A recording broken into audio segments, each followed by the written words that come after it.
Nesse vídeo de hoje vamos conversar um pouquinho sobre obesidade e doença renal crônica, uma doença que vem ganhando tanto evidência com o aumento da prevalência, cada vez mais pacientes com doença da obesidade, e é importante a gente estar conversando sobre isso porque a obesidade está muito relacionada com o desenvolvimento de hipertensão, diabetes, problemas cardiovasculares e também problemas renais. Então, hoje eu participei de um evento da Novo Nordisk e foi um evento extremamente interessante, voltado para profissionais da área médica, médicos então, que trabalham nas redes sociais, então influenciadores digitais. E como a gente poderia melhorar a nossa comunicação, ajudar a transmitir informações corretas, e foi muito interessante. E isso eu quero trocar um pouquinho de experiência, trocar um pouquinho de informações com vocês. Então hoje a nossa live vai ser sobre obesidade e doença renal crônica. E aí no finalzinho a gente tira umas dúvidas com vocês, tá bom? Bora a gente conversar um pouquinho sobre isso. E aí, mais pro final, a gente tira umas dúvidas de vocês, tá? A gente abre aí para vocês tirarem as dúvidas e tentar ajudar vocês no final dessa live. Então, quem aqui acredita que obesidade, excesso de gordura não seja uma doença? Que o fato de ter exames bons quer dizer que está tudo bem, não teria problema nenhum. O problema é só quando a obesidade está associada, está atrelada a alterações nos exames de sangue. Quem acredita nisso? Comenta aqui para mim que eu quero saber quem acredita que não, a obesidade só está relacionado com doença se tiver alteração de exame.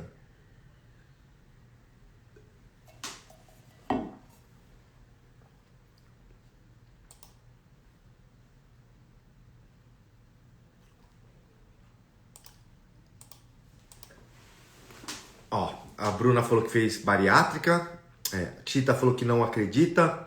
Então isso aqui é uma coisa muito interessante de vocês entenderem. A obesidade, o excesso de peso, não é saudável. Indiferente se seus exames laboratoriais estão bons. Então não quer dizer que seu exame de sangue, glicemia, ácido úrico, colesterol, tá tudo bem, mas você tem uma obesidade, você tem uma classificação de excesso de peso pela OMS e que só tem problema a obesidade se você tiver alteração de exame de sangue. Não é verdade. A obesidade é uma doença, requer tratamento, existem graus diferentes dessa doença, onde é necessário um estilo de vida, muitas vezes ajuda psicológica, ajuda de médicos, ajuda medicamentosa, um suporte emocional importante, um suporte da família, mas é importante estar claro que a obesidade é uma doença e merece sim ser tratada, pois a obesidade está relacionada com aumento de hipertensão, diabetes, problemas cardiovasculares, como infarto, derrame, insuficiência cardíaca, problemas vasculares e, inclusive, problemas renais, levando à perda de proteína na urina e até mesmo à falência renal. Então, tudo isso é muito importante. De modo geral, como que a gente classifica, então, a obesidade? O que a gente tem vários métodos diferentes, mas o que é mais preconizar para a gente poder alinhar é a respeito do IMC, que é o peso sobre a altura ao quadrado. Então, você pega o seu peso, por exemplo, uma pessoa tem 70 quilos, dividido pela altura. Se você tem 1,70 m, então é 70 kg dividido por 1,60 m ao quadrado. Um outro modo de você fazer isso, que é a sua altura, então o seu peso, então 70 kg dividido por 1,60 m e divide de novo por 1,60 m. Esse é o IMC. E aí, valores de 25, abaixo de 25 a gente considera normal, abaixo de 18 a gente pode ter uma desnutrição. E pacientes entre 25 e 30 a gente considera como um sobrepeso, de 30 a 35 uma obesidade grau 1, 35 a 40 uma obesidade grau 2 e acima de 40 um IMC, então de obesidade grau 3, tá?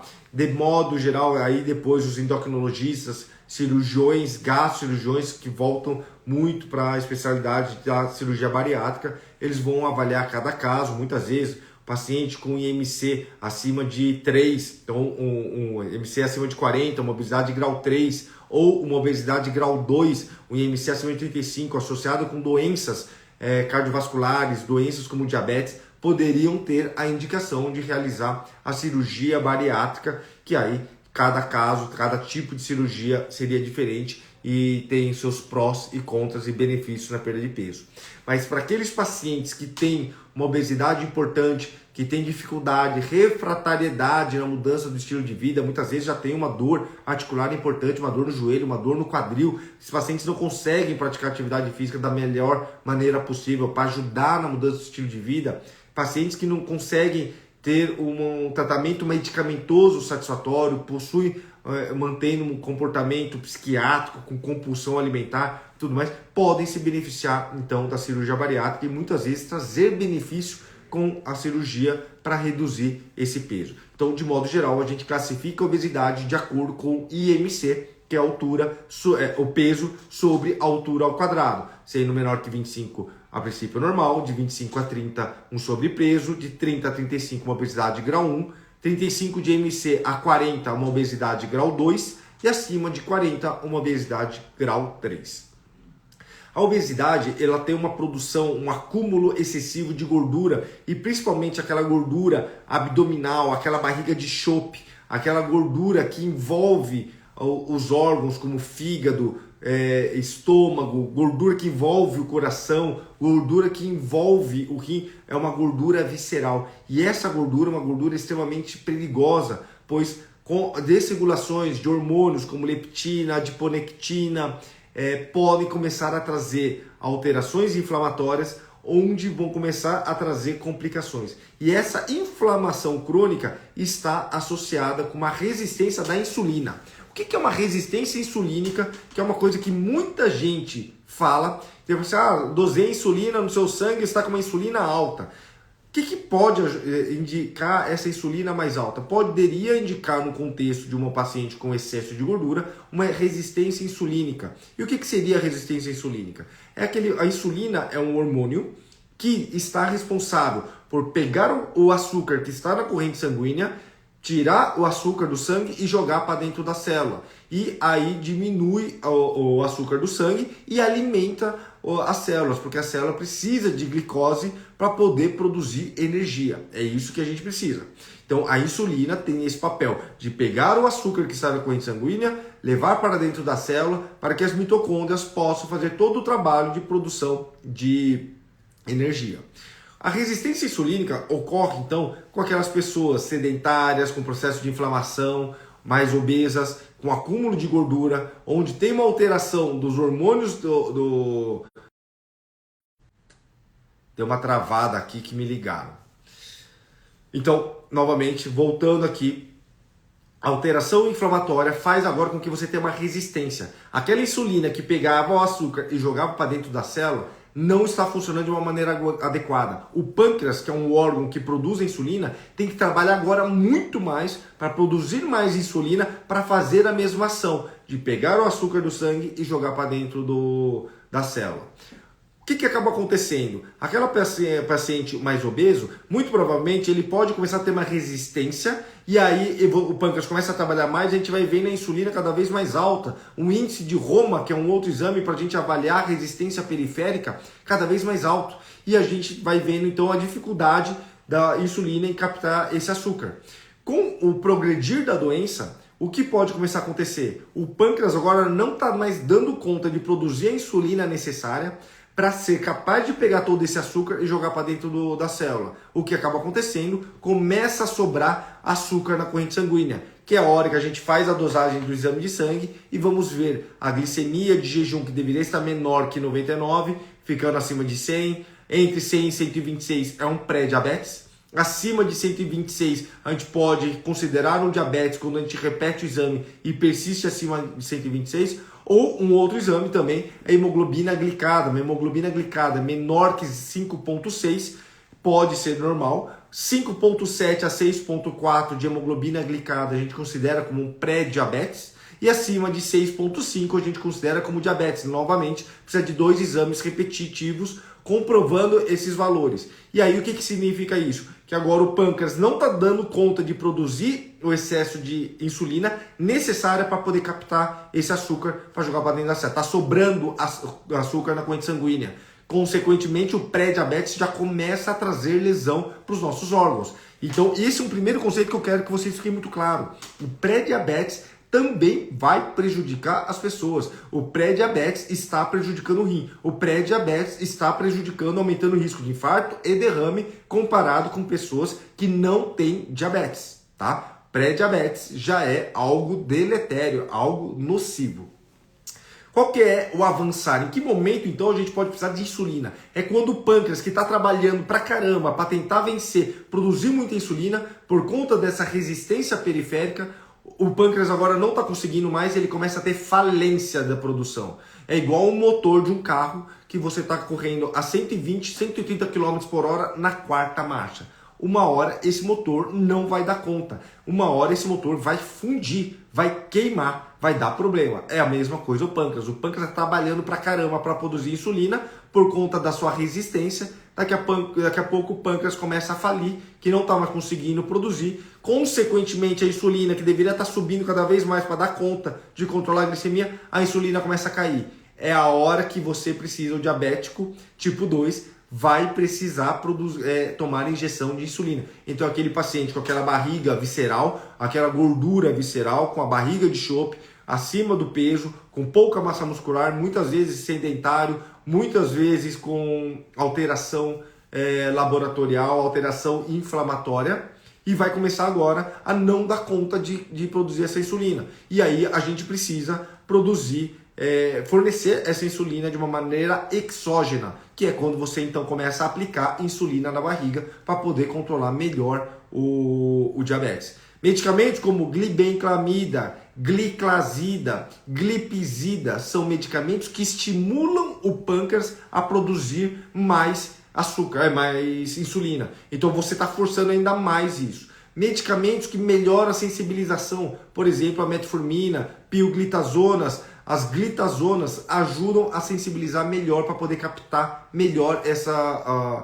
a insulina, chegar nesse açúcar para poder captar melhor e conseguir jogar para dentro da célula, controlando então o diabetes. Então a obesidade é uma doença multifatorial. Não é, e aí volta o que foi muito debatido hoje, o quanto a gente tem preconceito dos pacientes obesos, dos pacientes gordos, que a gente chega e fala assim, nossa, esse paciente obeso, ele é preguiçoso. Se ele fizesse dieta, fechasse a boca, fizesse atividade física, estaria magro. É muito simplório a gente pensar dessa mesma forma. Seria a mesma coisa a gente ia falar que todo tabagista, aquele viciado, é uma pessoa sem determinação. Basta ele querer parar que para. E infelizmente não é tão simples assim. Porque se fosse fácil, quase não teríamos obesos, quase não teríamos tabagistas. Então não é só isso. Muitas vezes as pessoas podem ter problemas psiquiátricos, doenças associadas, e o julgamento das pessoas acabam cada vez mais prejudicando. A gordofobia cada vez mais prejudica ao invés de ajudar. Muitas vezes a ajuda familiar não vem. Muitas vezes aquela paciente, a mulher, precisa fazer a dieta, mas o marido está comendo chocolate, está comendo uma pizza, o filho está pedindo um hambúrguer, e tudo isso dificulta a aderência. Claro que cada um é responsável pela sua vida, e isso é muito claro.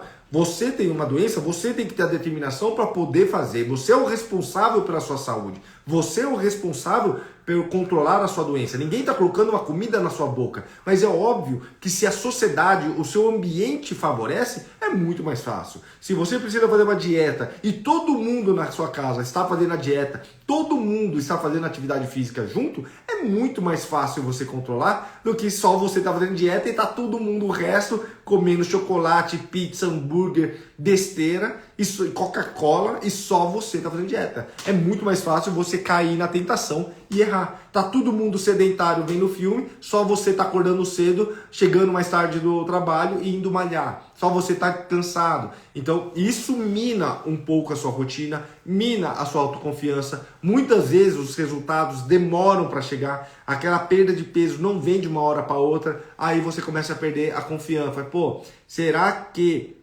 estou fazendo certo? Ah, não adianta nada mesmo, melhor ficar gordo mesmo porque é dieta, atividade física, eu não consigo perder peso, então é isso mesmo, paciência, a dieta não é pra mim, eu vou ficar gordo mesmo porque é a minha genética e tá tudo bem. Claro que o componente genético tem um fator importante, o componente ambiental tem um fator importante. Medicamentos utilizados, como muitos antipsicóticos, antidepressivos, corticoide para as doenças autoimunes favorecem o ganho de peso.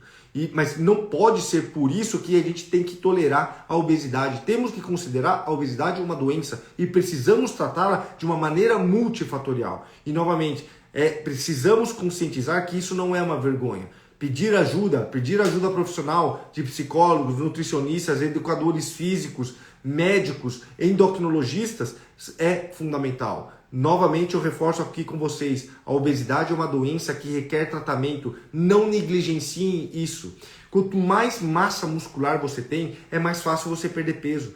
Por isso que a gente recomenda tanto vocês, quanto mais jovem, mais fazerem atividade física, porque é mais fácil você ganhar massa agora e tentar manter no decorrer do seu envelhecimento do que você chegar com 70 anos de idade e eu falar assim agora, você não tem massa física nenhuma, putz, agora você vai começar a ganhar massa muscular. Pô, é muito difícil ganhar massa muscular. Não é fácil. E quanto mais velho, mais difícil é ganhar massa muscular. Por isso que quando a gente começa a ganhar com 40, 50 e a gente tenta manter, é mais fácil manter do que tentar ganhar. E o que isso tem a ver com a obesidade? Quanto mais massa muscular você tem, e isso foi muito interessante, que foi mostrado uma foto, a gente vê uma coxa de um paciente atleta, de 40 anos, e a gente vê a coxa de um atleta de 70 anos, a parte muscular é muito próxima. Só que quando a gente vê de um paciente de 70 anos sedentário, ele tem muito menos músculo, apesar do volume da circunferência da coxa ser muito parecida, tá cheio de gordura e pouco músculo. E o músculo é fundamental para você conseguir manter o seu metabolismo basal. O que quer dizer isso? O músculo, quanto mais músculos temos, a gente queima mais caloria mesmo ao repouso. Quando a gente está parado e você tem uma grande quantidade de músculo, aquele músculo está consumindo glicose, está consumindo energia e está consumindo a caloria que você está ingerindo, porque você tem muito músculo.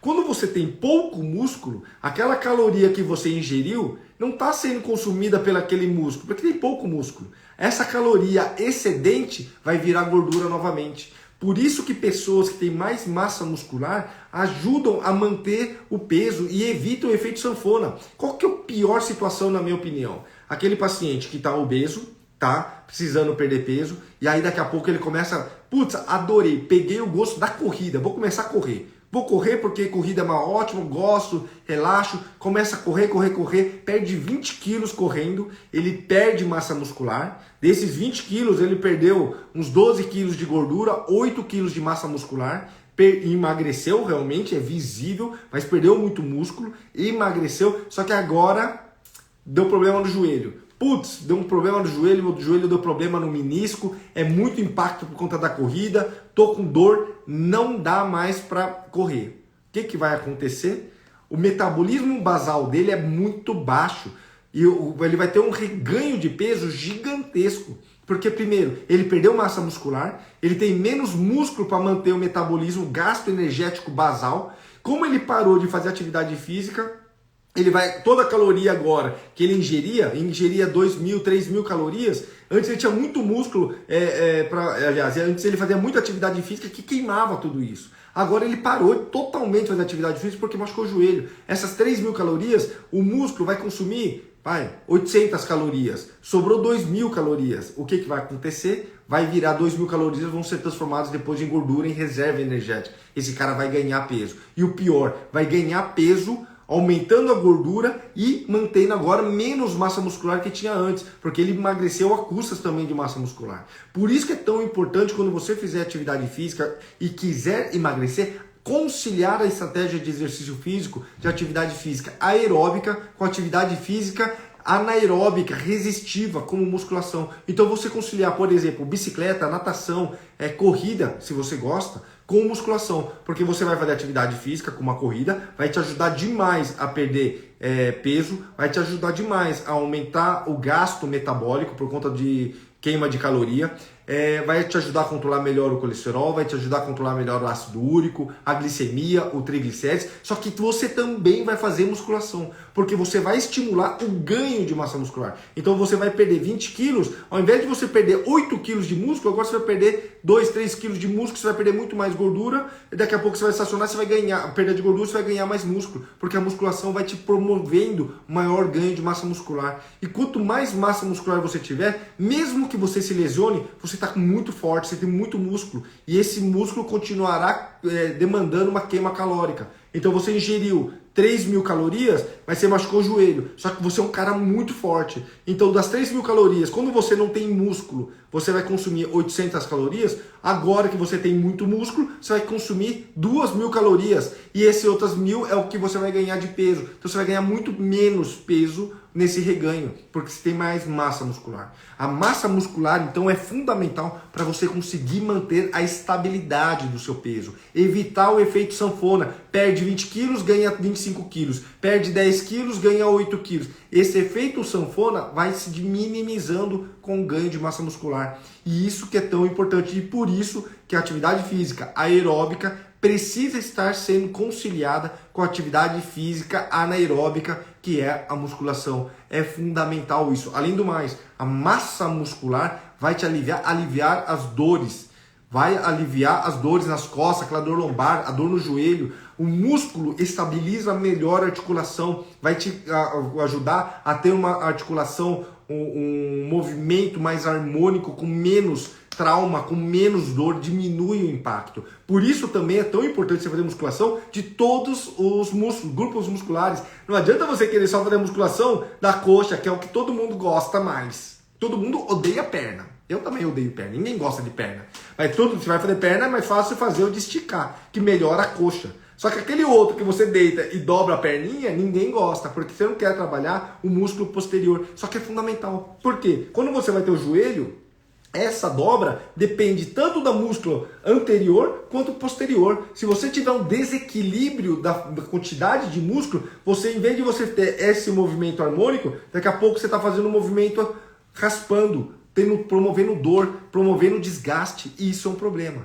Então, novamente, para a obesidade é fundamental a gente ter um controle da atividade física. Outra coisa que é fundamental, ter um acompanhamento nutricional. Precisa de um nutricionista, não tem segredo. Muitas vezes as pessoas podem achar, bom, eu sei o que tem que fazer, vou tirar o pão, vou tirar o macarrão, e como se fosse fácil. A alimentação precisa ser modificada para ser algo perene, que você muda o seu estilo de vida, mas que seja algo que você vai continuar a manter durante meses e anos. Não adianta você fazer uma dieta de 2, 3 meses que não se sustenta, que é um grande exemplo, a dieta cetogênica, é uma dieta muito interessante, só que poucas pessoas conseguem manter uma dieta cetogênica depois de 6 meses, 1 ano, porque as pessoas não conseguem manter isso, então perde-se o benefício. Por isso que é tão importante ter um acompanhamento nutricional com especialista para poder entender qual que é a sua rotina. A cultura japonesa é diferente de uma cultura, por exemplo, italiana. Uma pessoa que tem uma cultura italiana vai querer coisas diferentes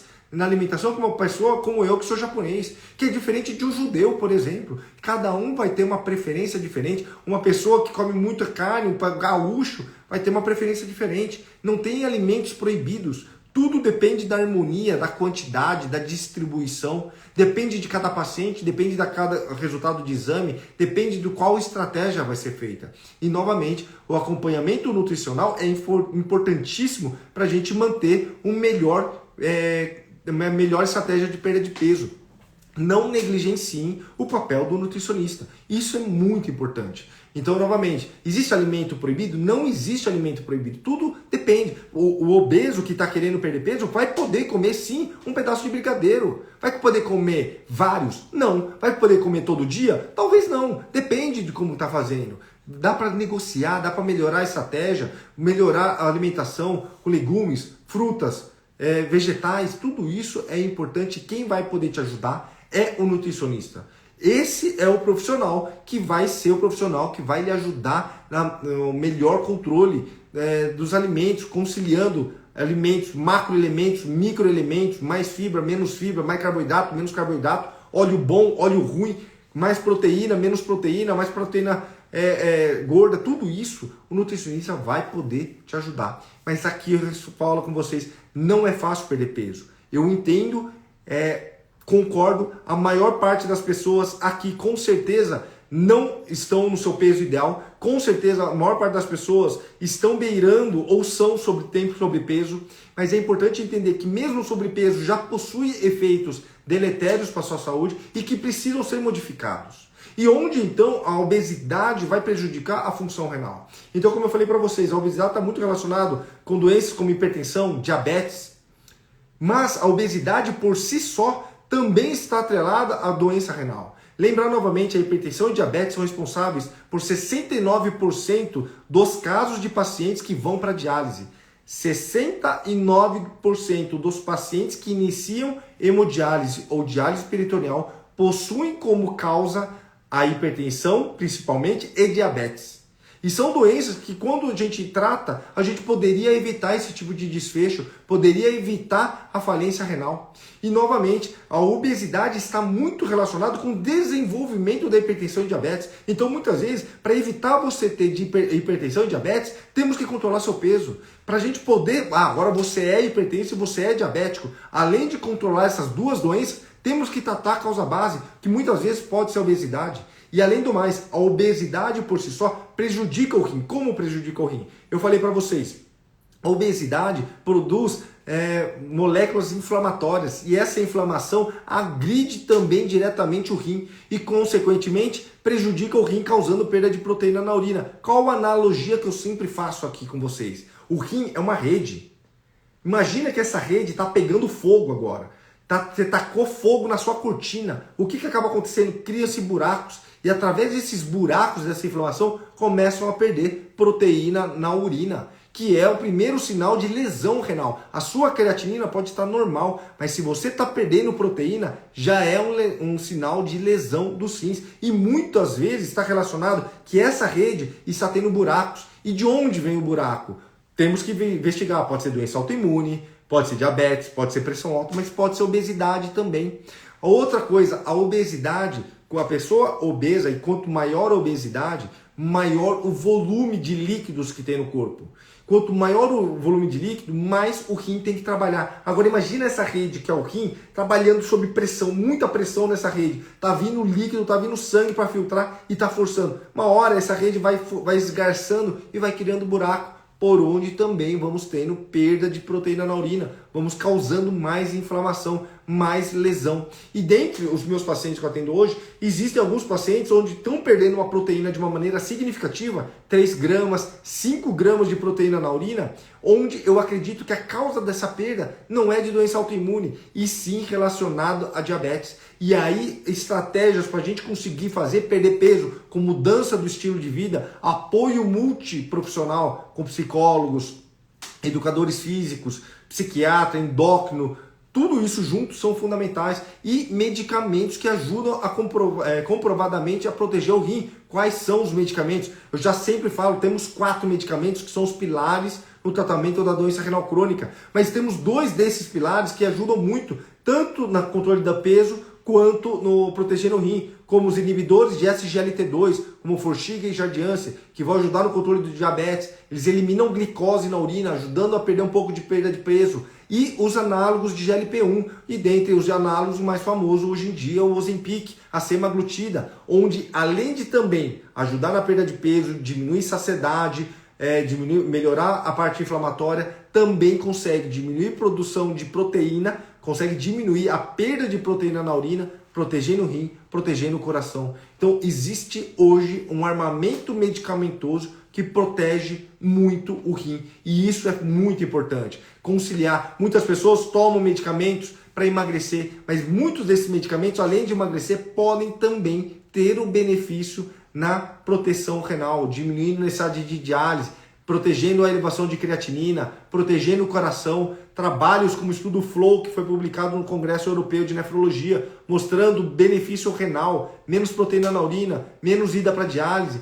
menos eventos cardiovasculares. Então, novamente, a medicina está evoluindo muito, a obesidade está evoluindo muito, novas drogas estão surgindo, ajudando no controle de peso, ajudando na eliminação de calorias, ajudando a diminuir a perda de proteína na urina, e o futuro dessas pessoas cada vez mais promissor. Vamos ter medicamentos novos, mas novamente, não fiquem dependentes dos medicamentos, façam a sua parte, procurem ajuda, peçam ajuda, façam o básico bem feito, mudem seu estilo de vida, mudem a sua mentalidade.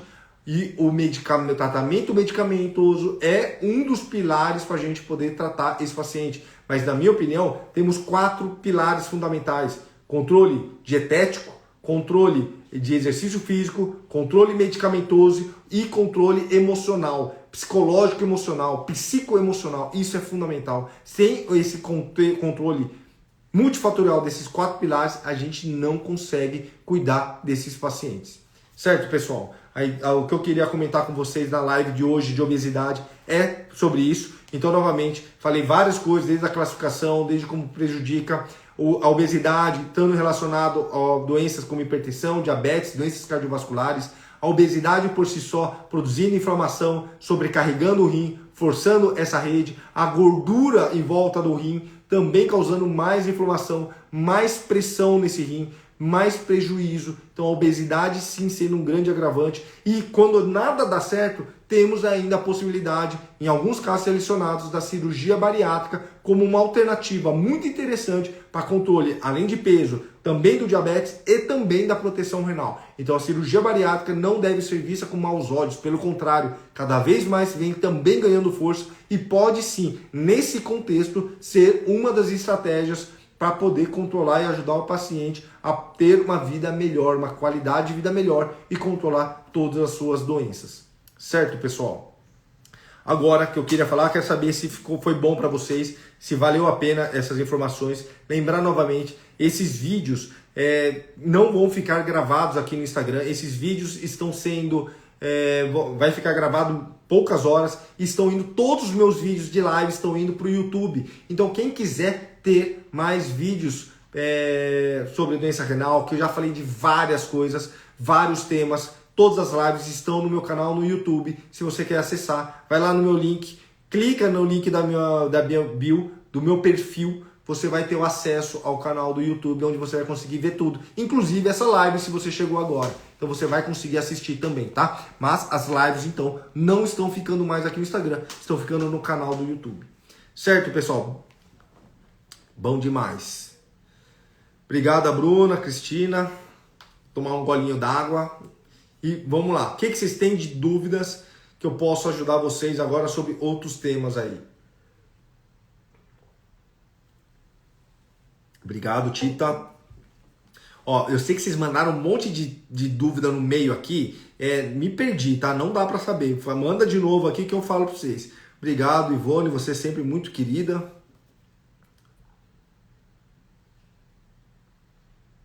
Bora, pessoal. O que vocês têm de dúvida? Repitam novamente que eu vou falando para vocês. Sil, o que você quer saber de rins policísticos, Silva? Tem vídeo no YouTube sobre rins policísticos. Eu faço uma live só sobre isso. Precisa ser mais objetivo. Não dá para discorrer todo sobre esses rins policísticos, não.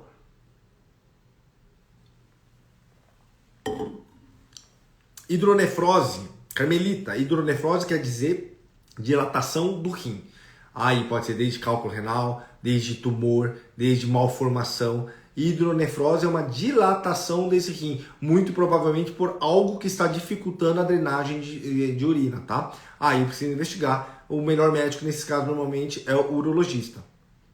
Uma pessoa com 1,45 e peso de 63 quilos já pode ser considerado obeso? Ó, Dayana, você vai pegar esse peso, você vai colocar 63 quilos, divide por 1,45, depois divide de novo por 1,45 e você vai ver. Quer ver? Eu vou fazer aqui para você, mas essa é a conta, é o IMC, que é o peso dividido pela altura ao quadrado. Então você tem 63 quilos, dividido por 1,45 e dividido por 1,45, você tem um IMC de 29,96. Você tem uma obesidade, está com sobrepeso, quase indo para obesidade grau 1, que seria um IMC acima de 30, tá? Então cuidado, você está no limite, hein? Está quase indo aí para obesidade grau 1. Rins policísticos, tem alguns cistos hemáticos, é perigoso? Não. Cisto hemático, muitas vezes, principalmente nos rins policísticos, pode ter um pouquinho de conteúdo de sangue e não necessariamente isso é perigoso, não quer dizer absolutamente nada, não requer controle. Tem que ficar acompanhando, investigando tempos em tempos os rins como um todo, mas rins com conteúdo proteico, conteúdo de hemácias, conteúdo de sangue, de modo geral não preocupa, tá? Bruna, às vezes minha urina sai com muita espuma e às vezes não. Por que isso pode acontecer? Porque pode acontecer, varia um pouco, tá? Principalmente com sua dieta, você que tomou mais água, sua urina está mais concentrada, menos concentrada, você comeu mais proteína, menos proteína, tudo isso pode interferir. Importante estar acompanhando e avaliando, tá? Boa noite. Fiz um ultrassom dos rins e deu que meus rins apresenta leve afilamento difuso e bilateral da espessura do parênquima. O que pode ser? Isso, Ingrid, normalmente significa que você tem uma doença renal crônica, que já tem uma lesão crônica. O rim, ele é como se fosse vamos lá, como fala? É um feijão grande, imagina. E dentro tem o miolinho, que é a medula, e tem um córtex, que é uma camada. Quando o rim começa a ter cronicidade, lesões crônicas, seja pressão, diabetes, o que quer que seja, ele vai diminuindo de tamanho. Esse contorno, que normalmente é liso, homogêneo, ele pode começar a ficar mais ondulado, que é lobulado. E esse córtex, que é essa parte mais externa do rim, ele pode ficar mais fino. Isso são sinais de cronicidade, tá?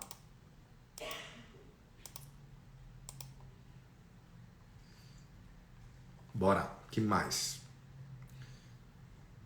De nada, Dayana. Para que serve medicamento Nesina? A Nesina, se não me engano, deixa eu ver aqui, é um medicamento que ajuda na sensibilidade do... Deixa eu ver aqui, para não falar besteira aqui.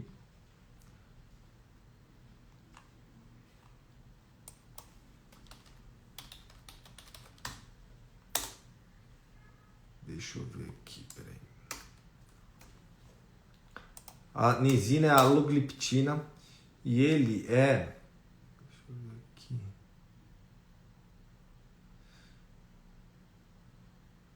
Ele é um inibidor da DPP-4. Ele ajuda a manter o mecanismo do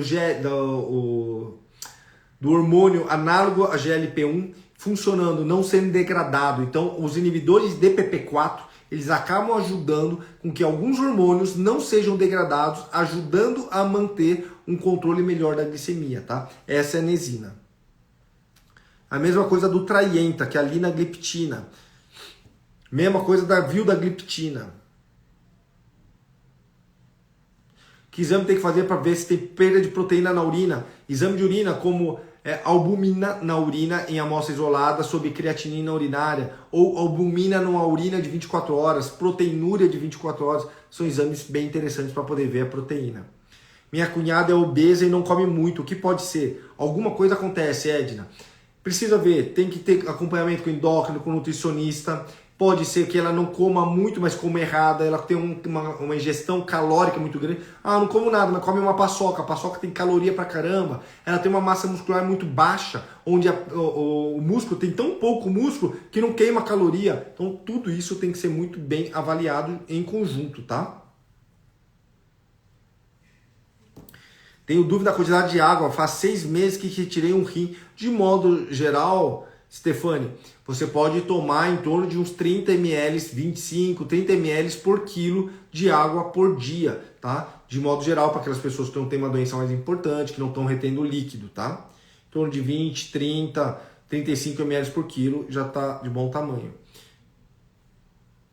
Bolhas, Antônia, quer dizer que fiz ultrassom dos rins, estava com bolhas. Muito provavelmente esses são cistos. Cistos simples, de modo geral, são extremamente benignos e não requerem nenhum tratamento específico.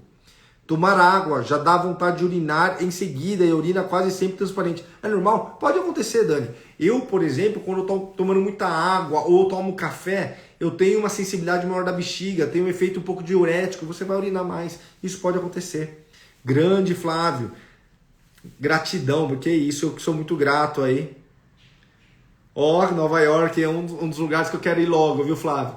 E vai me mandando notícias da sua esposa, vai me contando aí como é que tá. Quero estar sabendo aí de tudo, tá bom?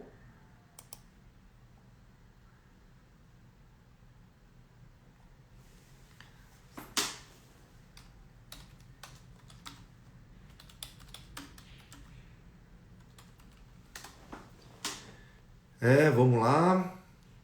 Uma pessoa com 30... vou ter que encerrar daqui 2 minutos, hein? Vou começar minha consulta daqui a pouco. Uma pessoa com 32 anos de idade, com rins policístico, insuficiência renal grau 3, consegue tratar para que não precise de hemodiálise? Silva, depende muito. Precisa avaliar de perto com o seu nefrologista, ver como estão seus hábitos, melhores medicamentos, avaliar qual estágio da doença renal policística você está, se vale a pena, se tem indicação de tomar tolvaptan, tudo isso é importante. Isso aí é só o seu nefrologista para poder avaliar, tá? Qual o melhor exercício seria para perder peso, musculação ou caminhada? Acabei de falar, Dayana, os dois, tanto atividade física aeróbica como caminhada, corrida, natação, bicicleta, assim como atividade de resistência, como musculação, são importantes, tá? Incontinência urinária, Stefania, aí tem que ver, por exemplo, você me parece jovem, uroginecologista, urologista, são pessoas bem interessantes para você começar a avaliar, tá? Ter uma urina transparente, de modo geral, é muito bom, tá? Mas sempre tem que avaliar, tem perda de proteína, tem perda de sangue, então tudo isso é muito importante. Grande Rafael, Wigov na cabeça, é isso aí. Mas você é um cara diferenciado, né? Agora você só dá mão diário para as pessoas. Nem tem no Brasil, mas você consegue, né? Ácido úrico alto pode dar dor na perna? De modo geral, ácido úrico alto pode levar a depósitos de cristais de ácido úrico, levando a gota nas articulações. Não necessariamente dor na perna de modo geral, tá? Às vezes minha urina fica com aspecto com gordura, o que pode ser? Pode ser perda de proteína na urina, tem que investigar. Novamente, exame de urina de 24 horas, albuminúria de 24 horas, amostra isolada de albumina sobre creatinina urinária podem ser interessantes. Obrigado, Tita. Grande abraço para vocês também, viu? Manda um abraço pro Alex. Que vocês precisarem, estou à disposição aí, viu? Bom, pessoal, novamente, vou encerrar a live agora que eu já preciso preparar para iniciar a minha consulta. O que vocês precisarem, vou abrir uma caixinha de perguntas para vocês novamente depois. Essa live depois vai ficar disponível no YouTube. Quem não faz parte do YouTube, clica no meu perfil. Tem um link lá no meu perfil onde você consegue acessar o meu canal no YouTube, onde estão todas as lives, todos os vídeos gravados. Então, se você quer saber mais sobre outras doenças, acesse o meu canal do YouTube. Inclusive, essa live vai ficar lá disponível logo mais para vocês poderem entrar e reverem, se for o caso. Obrigado, Bruna. Obrigado a todo mundo novamente. Um grande abraço e até a próxima, até a live da semana que vem. Ou, se você é profissional da saúde, sexta-feira temos uma live no Independência Médica e vamos falar sobre como você conseguir montar o seu consultório particular, como você criar o seu consultório particular. Então, se você é da área da saúde e quer aprender sobre gestão, não perca, vai ser no nosso perfil da Independência Médica. Um grande abraço, até mais.